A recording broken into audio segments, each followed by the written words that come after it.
ये कहानी मशहूर आलिम हज़रत अब्दुल्लाह बिन मुबारक की है। जब वो हज के लिए मक्का पहुंचे तो हज पूरा करने के बाद एक दिन वो खाना काबा के गिलाफ के पास आराम करने लगे। थकान की वजह से उन्हें नींद आ गई और यहीं से शुरू हुआ एक अजीब और हैरत अंगेज ख्वाब। ख्वाब में उन्होंने देखा कि दो फरिश्ते आपस में बातचीत कर रहे हैं। एक फरिश्ते ने दूसरे से पूछा, इस साल कितने लोगों ने हज किया? दूसरे फरिश्ते ने जवाब दिया, 6 लाख लोगों ने हज किया। फिर पहले फरिश्ते ने सवाल किया, इनमें से कितनों का हज कबूल हुआ? ये सुनकर हजरत अब्दुल्लाह बिन मुबारक का दिल धड़कने लगा और जब जवाब आया तो वो कांप उठे। दूसरे फरिश्ते ने कहा, किसी का भी नहीं, सिवाय दमिश्क के एक मोची के जो मक्का आया ही नहीं, लेकिन अल्लाह ने उसी मोची की वजह से सबका हज कबूल कर लिया है।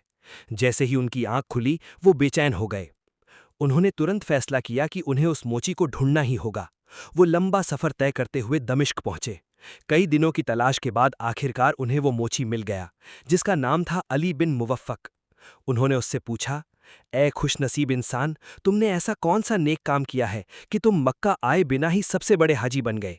ये सुनकर अली बिन मुवफ़्फ़क़ की आंखों में आंसू आ गए।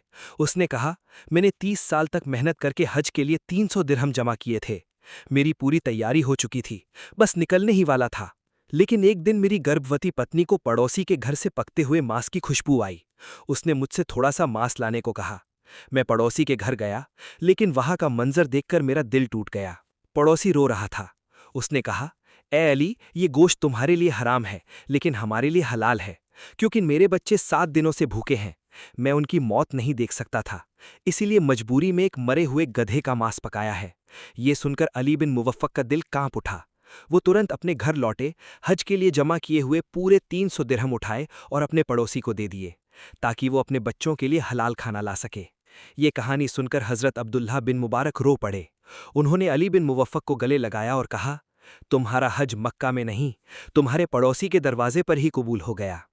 इस कहानी से हमें ये सीख मिलती है कि अल्लाह के यहाँ सिर्फ इबादत नहीं, बल्कि इंसानियत, रहम और दूसरों की मदद भी बहुत बड़ी चीज़ है। कभी कभी एक नेक काम हजारों इबादतों से बढ़कर होता है।